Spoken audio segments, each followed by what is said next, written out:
Alright, so the snow pretty much stopped. This view from backyard.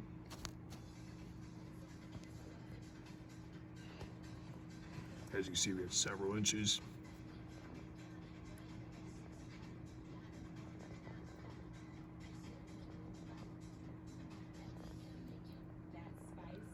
Had to be a good 6 inches.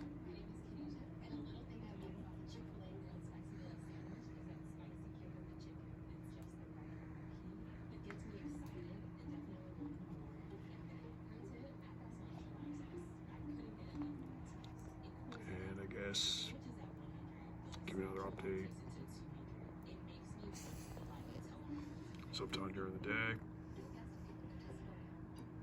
For now, that's pretty much all I have to say.